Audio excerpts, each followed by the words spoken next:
Higher frequency you, higher frequency me, higher frequency university. Blessings, you too, and welcome to Higher Frequency University. You can see me. Yes, I know. I have been advised by the advisors to come out of the shadows and allow people to see my face, to allow people to engage in the conversation. I more was focused on people listening to me rather than seeing me, because I didn't want to be a distraction to what I'm talking about. But I get it. You all want to see me. So here I am, up close, in the light, and in color. So it's almost Easter. Actually, Easter has already started, for those of us who really know the truth. Easter, like Christmas, like Halloween, like the summer solstice, all of these so-called holy days. And I'm calling them so-called holy days because they didn't become holy days or holidays until everything became Christianized.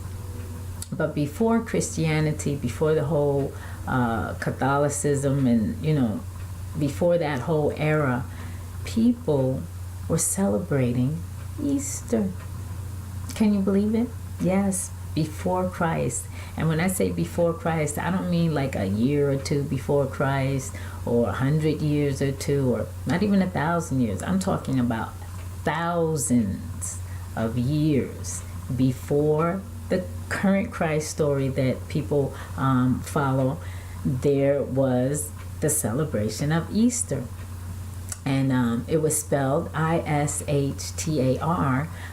For those who were in the Sumerian era or in Babylonian, it was Ishtar. It's still Easter. And everywhere around the world, every culture, and when I say culture, I'm not meaning religion, I mean culture, meaning what the people were doing, by region, what were the customs, what were the ways. Every culture celebrated Easter. Now, when I did my research, I found that Easter was the name of the Sumerian goddess for fertility. She not only was the goddess of fertility and love, but also of war. And again, if you have that balance, then you get it. So you can't have one without the other. But as I said in my Winter Spirit video, and just throughout most of my videos, people were different back then. People were more humble, and people paid great homage to the elements, so that Easter was a celebration of the coming of spring. It was the celebration of that recycle. Spring begins the recycling of the year. So with spring comes the planting of seeds, the planting of crops. The sun gets warmer, the days get longer, and takes us back to fall and back to winter, and it just begins the cycle again. So for some, it is a symbol of rebirth, but for many at that time, as I said, it was the symbol of fertility. Now, I can remember as a child, like when I think back, I must have really been a fright for some adults when they saw me coming, because I just was so filled with questions and wonder, and things had to make sense to me, and a lot of things that were being done just kind of didn't make sense.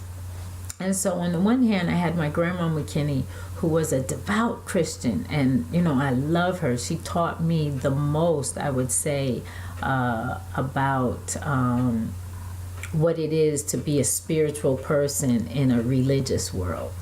And on the other hand, I had other family members who, were of the Yoruba religion. I had some people who were Catholic, even had some family friends who were Muslim. So that when these holy days came about, I got to experience them from every angle. And I just couldn't understand, why were there so many differences? Why were there so many discrepancies? I can remember, when Grandma McKinney was telling me the story of Jesus' resurrection and, how he was crucified in the 3 days and all this stuff. And, and I'm sitting there eagerly listening to the story, and when she's done, I'm like, and the eggs? And she's like, eggs? I'm like, yeah, when did he color the Easter eggs? When did the Easter bunny come? And she's looking at me like, child, you're definitely not getting it. And I didn't understand how Jesus, eggs, Easter bunny, candy, I wasn't getting it. I just wasn't getting it because it wasn't there. So now as an adult and, with research and also, just through life, I've come to understand that most of the customs that we practice, and I'm calling them customs because I don't want to call them holy days because they're not really holidays to me. As I said, they are more traditions. These are things that we have done long before these religions came into being and came into power. So that these practices, these customs have more to do with the earth and just living and being happy and grateful. So as I said, these customs and traditions have been practiced long before the established religions, the new religions, and had nothing at all to do with money.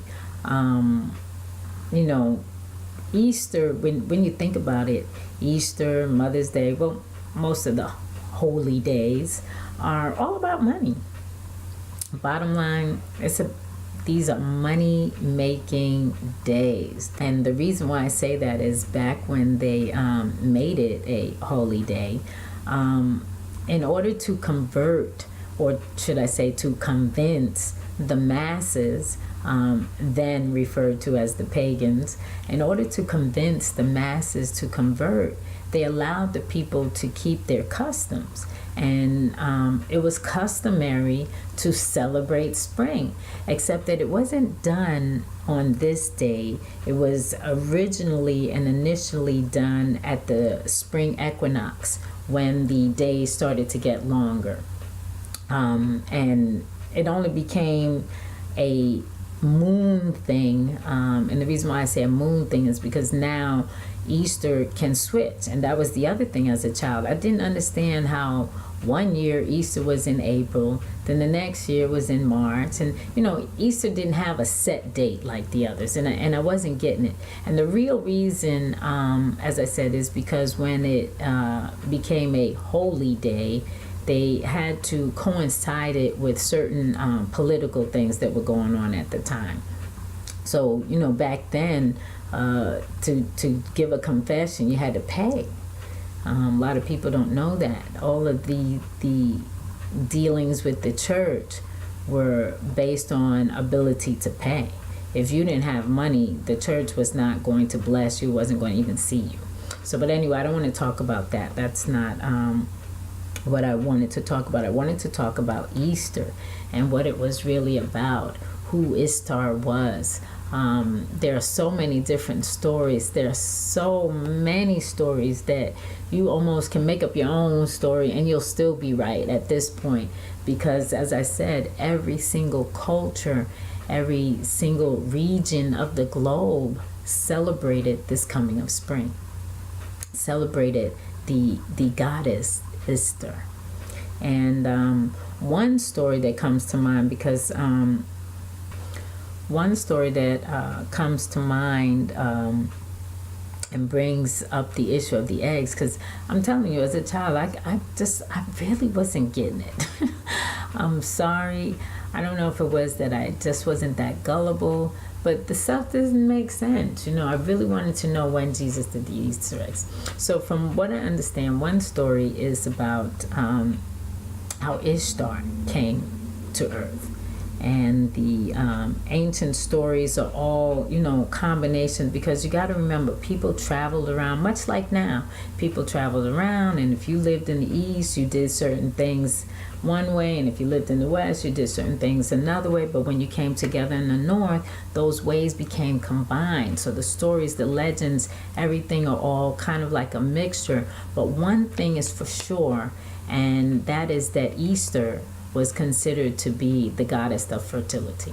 So no matter where you went, no matter which region you went to, Ishtar was still the same. She was always the goddess of fertility, sex, love, and also war. Remember the balance. So the legend has it that she came to earth in an egg, that she was hatched from an egg. And so that's why the children are engaged in egg hunts. And I say the children because, again, they represent that youth, that rebirth, that rejuvenation, because they're young, they're babies. So it was considered to be a blessing if you found an egg like Ishtar was found.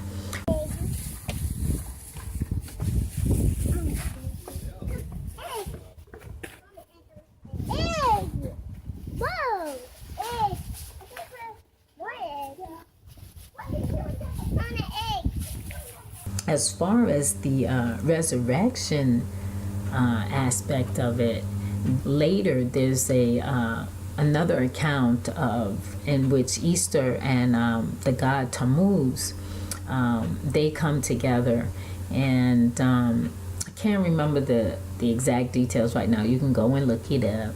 But those two were together, and one was cursed, or one got damned and sent down to the underworld, and Ishtar was was stricken with grief, and she went to go get him, and they go through all these stages and rituals of her to get to him, and then they were allowed back. But in any case, she was gone for 3 days, and during those 3 days the earth was barren, nothing would grow, nothing there was no life, none of that creative spirit or energy. And so there's where the resurrection story comes from as well.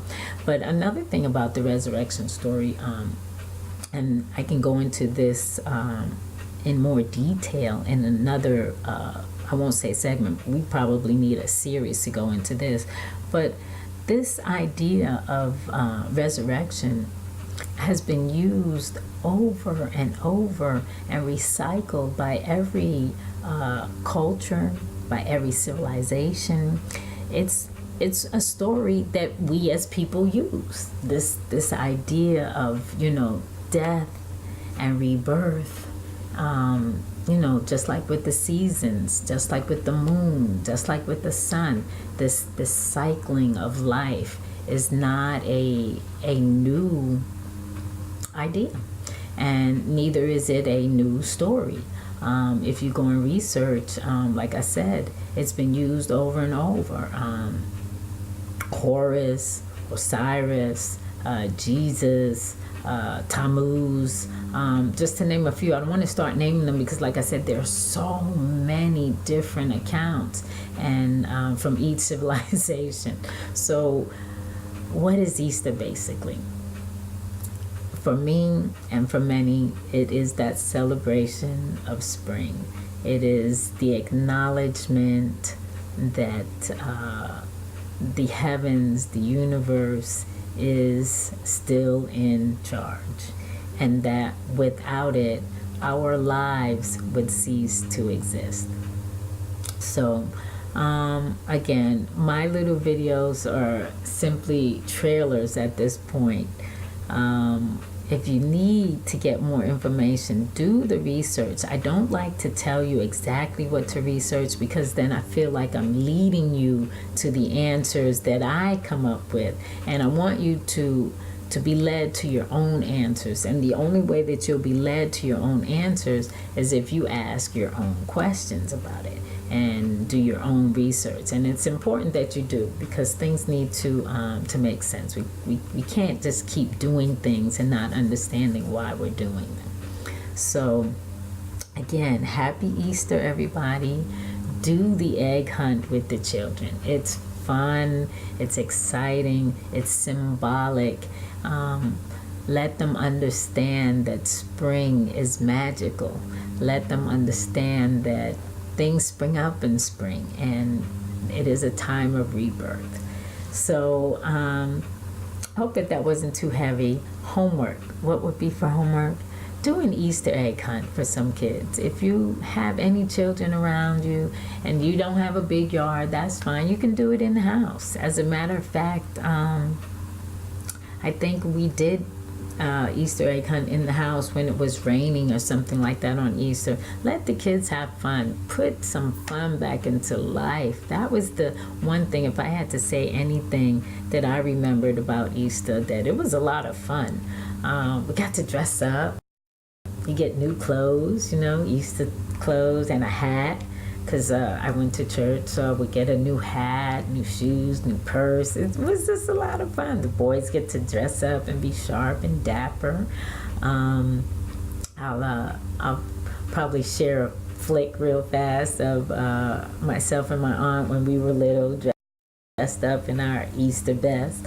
But it was a lot of fun. I think that with the emergence of the internet and stuff, and people having more access to information, and also people waking up, they're starting to understand that a lot of the traditions that we had brought family and people together.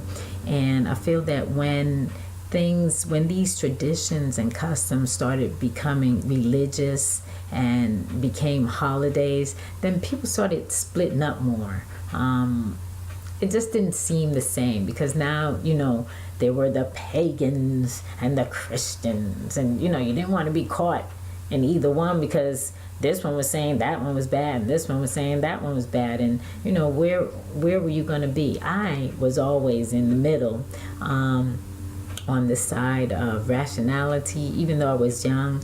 If it didn't make sense, I didn't care whether you were Christian or pagan. If it didn't make sense, I wasn't going to follow it anyway. That's just who I was. So I always stood in the middle, and that's where I am now, in the middle. I celebrate Easter just as I do all of the seasons, because that to me is something that is tried and true, and it's free. I don't have to dress up. I don't have to pay for anything. I don't have to do anything really but give thanks. And I like that. So give thanks on Easter. Do some research. That's your homework. The homework, again, do a little Easter egg hunt for some kids. Let them have some fun. Or you can plant a plant. I know that we did the planting back with the spring equinox segment, but you can plant again. You can always plant. There's nothing wrong with planting. Do a little plant with some kids, and if not with some kids, with yourself. Just get some seeds and plant them, okay? Be a part of spring. So that was it. I hope you enjoyed it. I hope you enjoyed seeing me up close and personal. And thank you once again for watching. I am EmpressTee. I am abundantly, graciously, and infinitely yours. Blessings.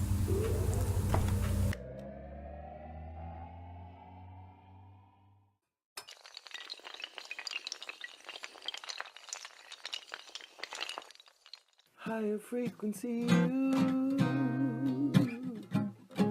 higher frequency, me.